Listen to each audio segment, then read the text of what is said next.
Hello, friends. I've been dying to read this book. So pumped.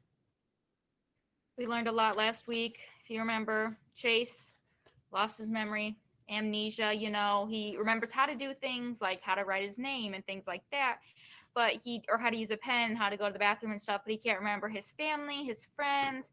He wants to know, who is he? We know his parents are divorced and they don't seem to have the best relationship. He has a brother that's in college. He lives mainly with his mom. He has a little half sister who seems like she hates him. Crazy stuff. And we are officially starting with chapter 2, Shoshana Weber. So, in case you don't know what this is, this weird little thing right here, this is like if you were messaging someone back and forth on a computer. So it's Shosh464. Hey, little bro, wanna smile? JW Piano Man, question mark, question mark, question mark.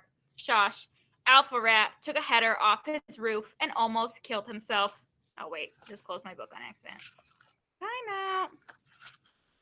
JP Piano Man, by almost, you mean Shosh. Sorry, still alive, but supposedly messed up. Just got out of the hospital yesterday.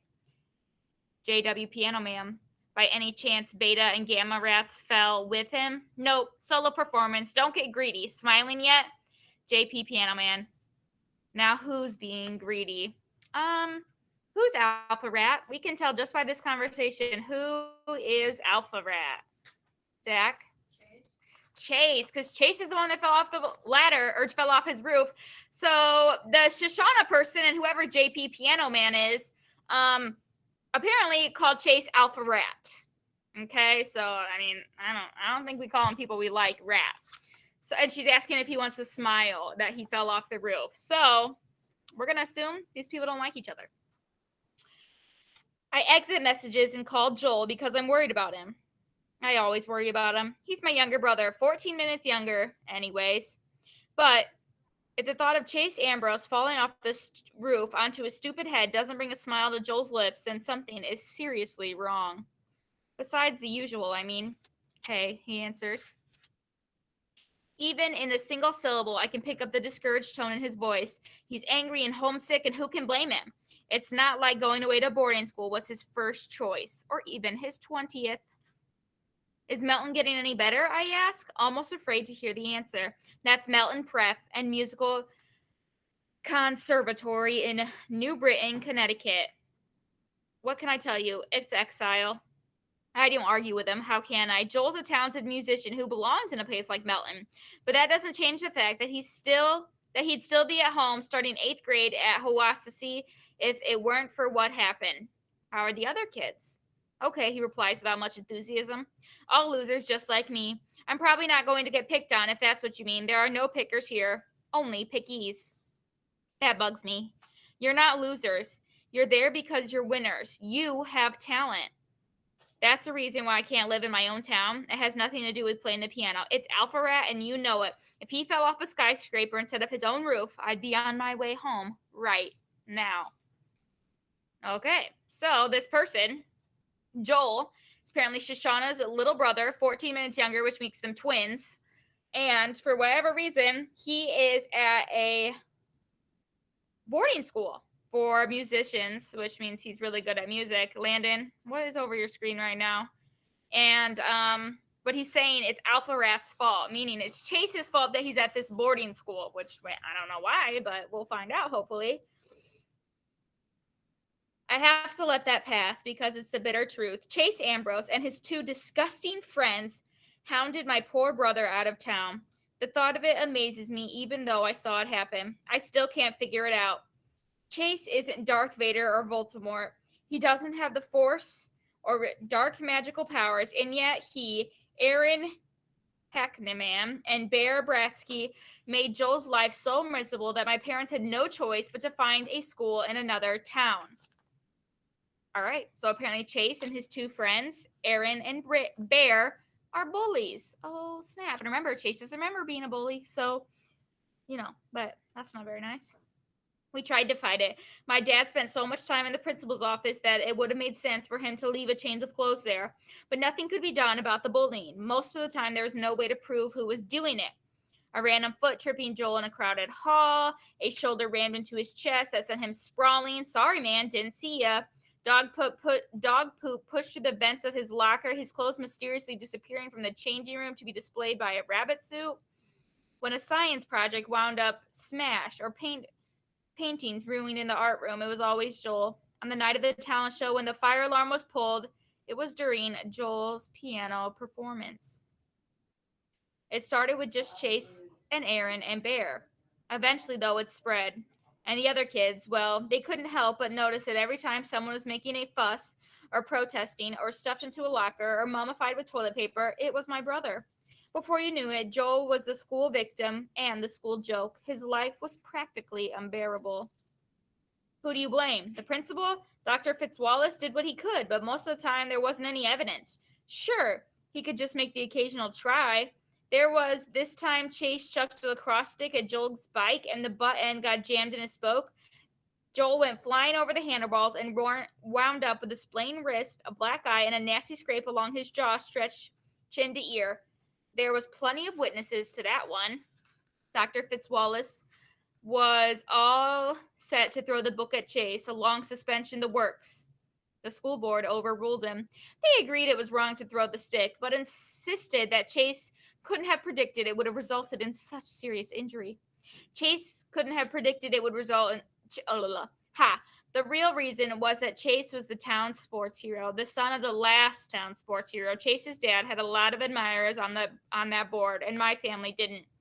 The only time anyone was able to pin something on those three idiots, it had less to do with my poor brother than the fact that it cost the district money. At the big open house in May, Joel was invited to play piano.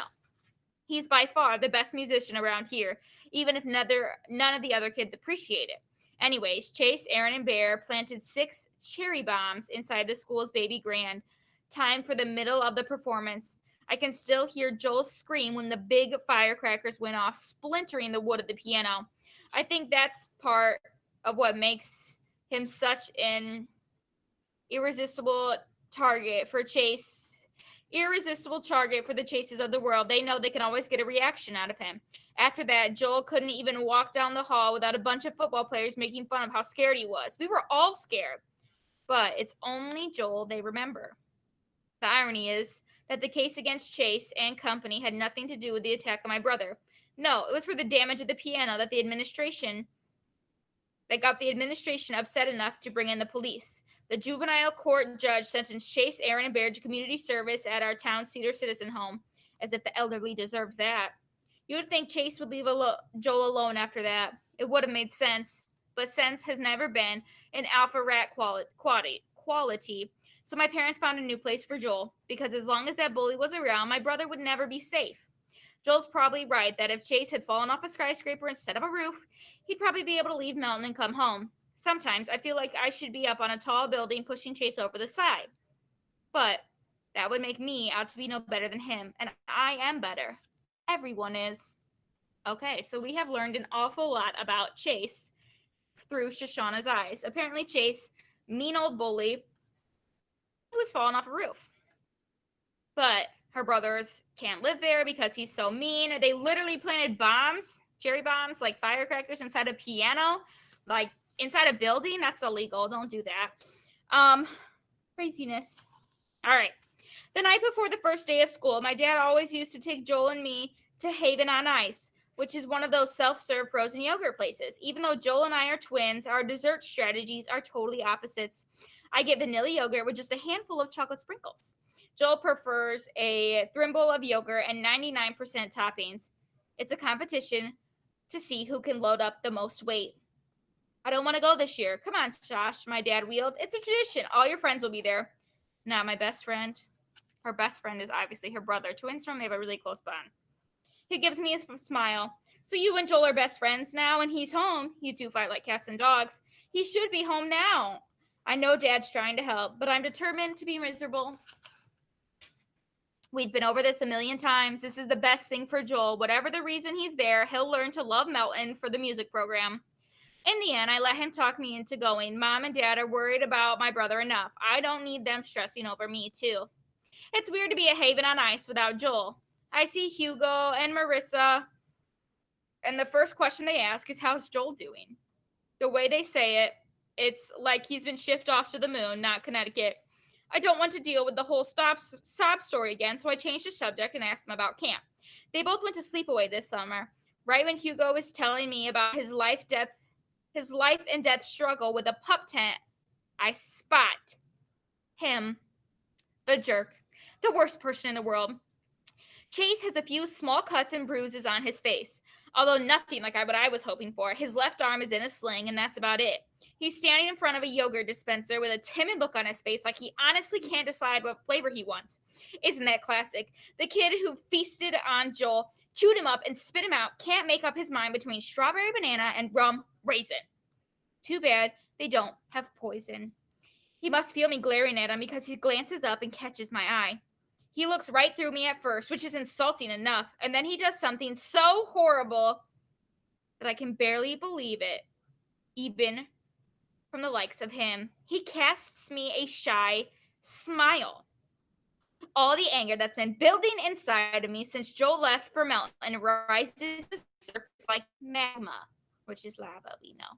Before I have a chance to think about it, I stop myself. I stalk over to Chase.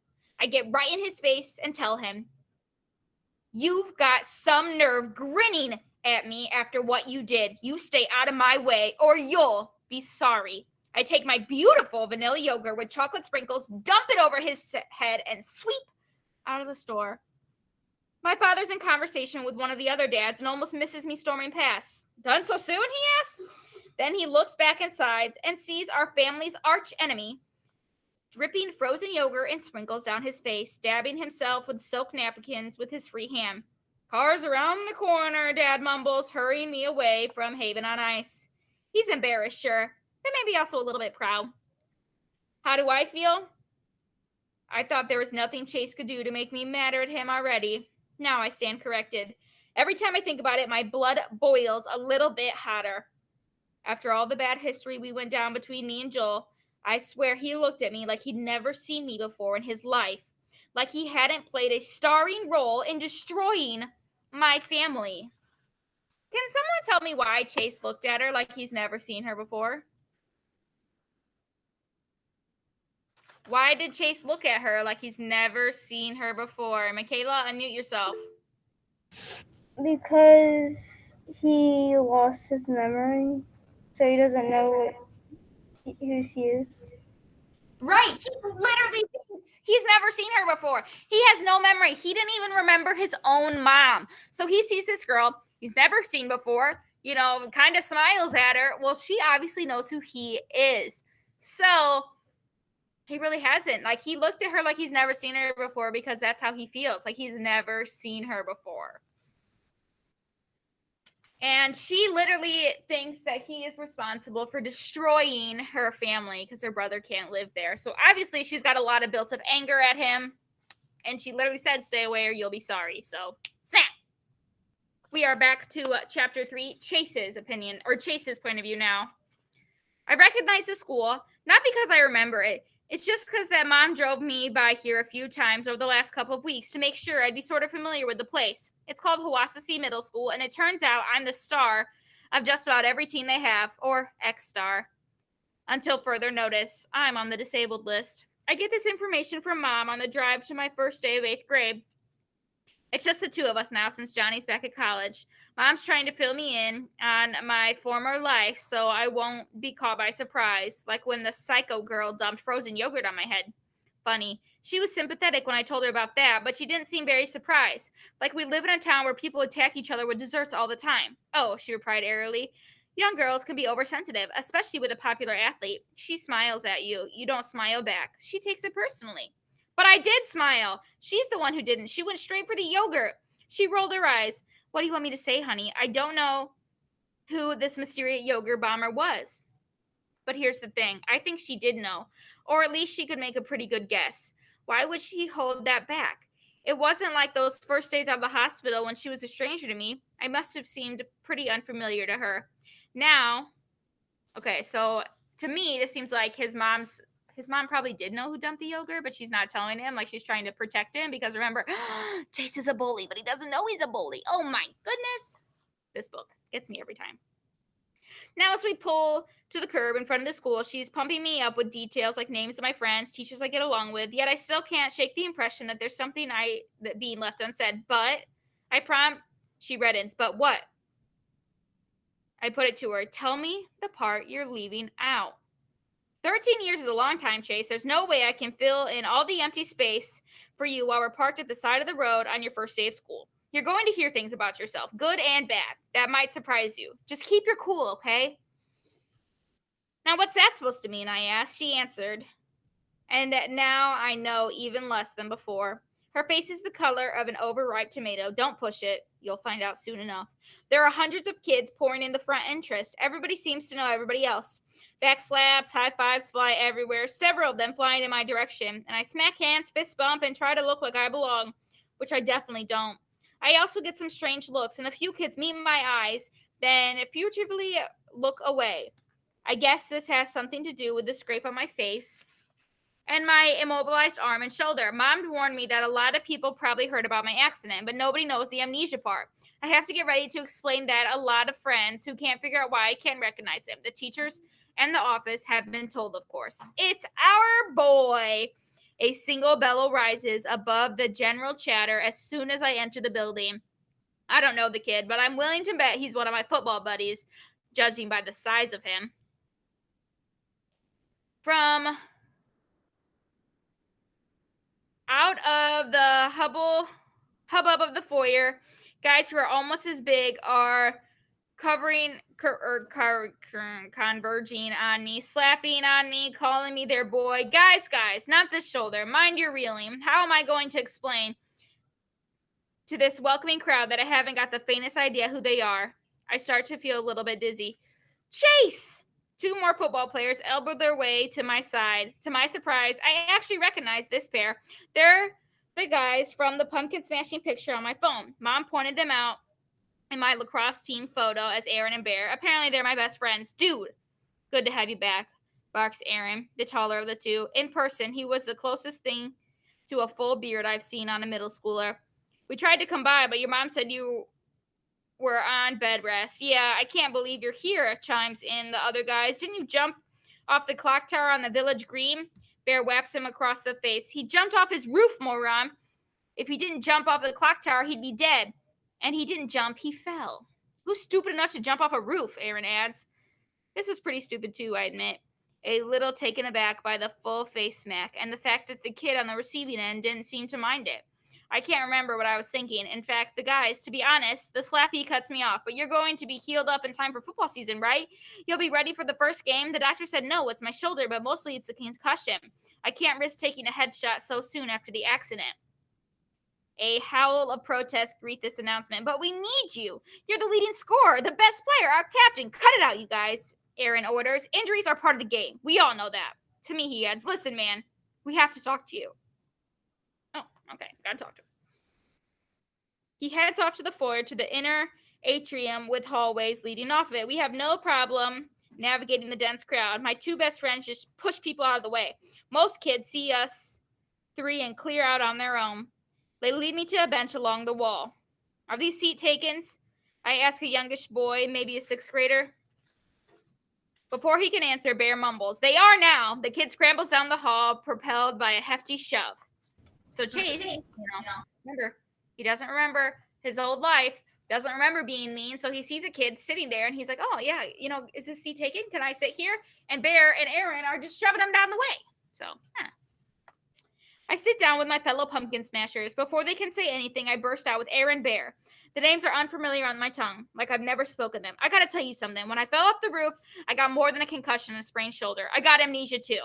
Bear frowns. Amnesia? You mean you forget stuff? I shake my head sadly. Worse, I forgot everything. Like my whole life before I fell. I motion around us. The school, these people, all new to me.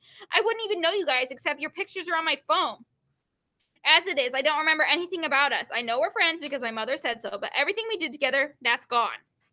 I catch them eyeing each other like they don't believe me. It makes me mad until I consider how I'd react if a longtime friend told me the same thing. Here I am, the kid they'd known all their lives.